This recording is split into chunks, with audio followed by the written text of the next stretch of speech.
যারা ধুলিয়ান থেকে, যারা ডোমকল থেকে, যারা আগে দেগঙ্গা ইলামবাজার থেকে পালিয়ে এসছেন, ভিটেমাটি ছাড়া হয়েছেন, তাদের উত্তর কে দেবে? তাদের উত্তর দেবে আরএসএসের দুর্গা, যারা সংখ্যালঘুদের মাসিহা সেজে তাদের মুর্গা বানাচ্ছেন।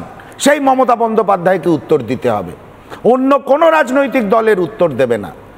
সংখ্যালঘুদের আমি মাসিয়া, আর জগন্নাথ দ্বারা বলছেন সংখ্যাগুরুদের স্বার্থ, হিন্দুদের স্বার্থ, নিপীড়িত হিন্দুদের স্বার্থ বিজেপি দেখবে।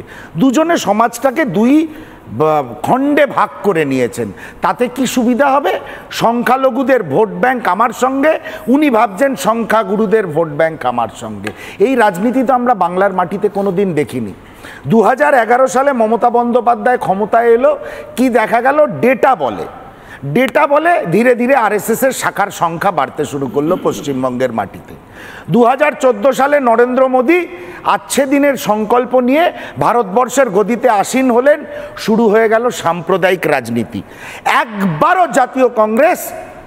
জাতীয় কংগ্রেসের সর্বভারতীয় সভাপতি বা বাংলার সভাপতি কোনোদিন বলেননি যে কোন সংখ্যালঘুরা যদি সংখ্যাগুরুদের ওপরে অত্যাচার করে সেটাকে আমি ধর্মনিরপেক্ষতার মোড়কে ভালো করে খামে ভরে ড্রয়ারে রেখে দেবো। কোনোদিন জাতীয় কংগ্রেস এই কথা বলেননি।